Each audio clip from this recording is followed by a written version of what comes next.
নমস্কার বন্ধুরা, আজকে আমি একটি মাগুর মাছের রসার রেসিপি তোমাদের সঙ্গে শেয়ার করব। তো চলো দেখে দেওয়া যাক আমি কি করে তৈরি করি মাগুর মাছের রসা।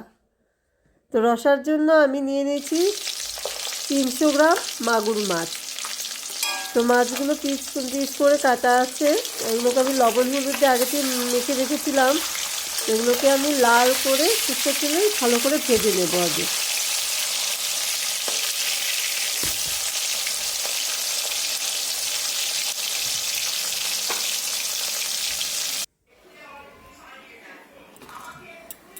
এই রসা করার জন্য আমি যে যে মশলা ইউজ করব তার মধ্যে নিয়ে নিয়েছি পাকা কাঁচা লঙ্কা 4টে, আর নিয়েছি 1 ইঞ্চির মতো আদা, একটা গোটা ছোট পেঁয়াজ, আর 1.5 চামচের মতো জিরের গুঁড়ো। এটাতে আমি অন্য মশলা অ্যাড করব না, এইটুক মশলা দিয়ে আমি করব। এটাকে আমি মিক্সিতে একটু ঘুরিয়ে নেব।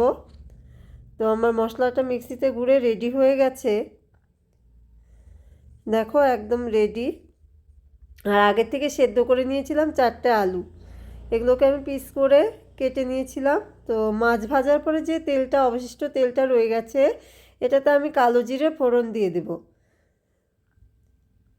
আর আলুগুলো ভালো করে এই তেলে ভেজে নেব।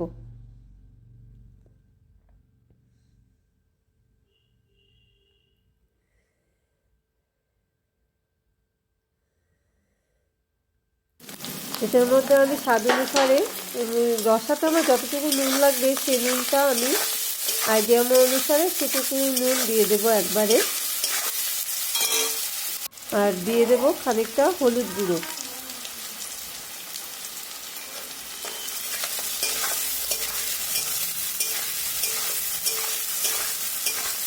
দেখো আমার আলুটা মোটামুটি হয়ে গেছে।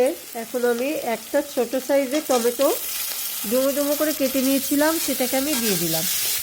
এখন যেহেতু সিজনাল টমেটো সহজেই গলে যায়, সেজন্য আমি আলুটা ভাজার পরে দিলাম।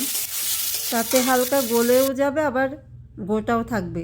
এরকম থাকলে খেতে বেশ ভালো লাগে। আর আমার বাড়ির সবাই একটু রসার মধ্যে একটু টমেটো পড়লে পছন্দ করে।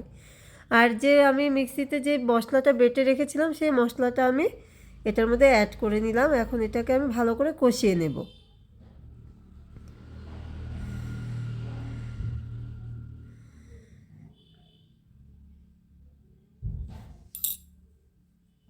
দেখো বন্ধুরা, আমার মশলাটা মোটামুটি কষেই গেছে।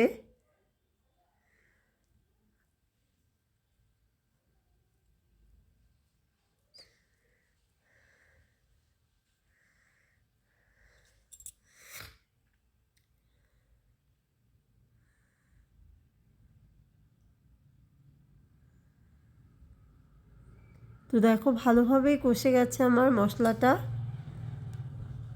আর একটু বাদেই আমি এটার মধ্যে জল অ্যাড করে নেব।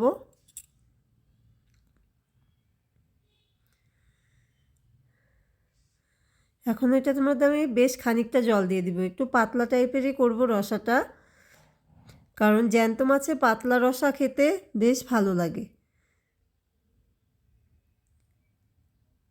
তো মাছগুলোও আমি দিয়ে দিব। দেখো আমার রসটা ফুটে গেছে, সেজন্য মাছগুলো আমি দিয়ে দিলাম। আর এটাকে আমি খুব বেশি শুকাবো না, একটু পাতলা টাইপেরই রাখবো। তো বন্ধুরা দেখো আমার রসা কমপ্লিট। তো আমার এটার মধ্যে একটু গরম মশলার গুঁড়ো অ্যাড করে নিও, আমার এটা স্কিপ হয়ে গেছে কোনোভাবে। তো যদি আমার রেসিপিটি ভালো লেগে থাকে তাহলে একটু আমার চ্যানেলে একটু লাইক এবং সাবস্ক্রাইব করে দিও। আর যদি এর পরবর্তী কোনো রেসিপি দেখতে চাও তাহলে আমার একটু বেল আইকনটি অল করে রেখে দিও।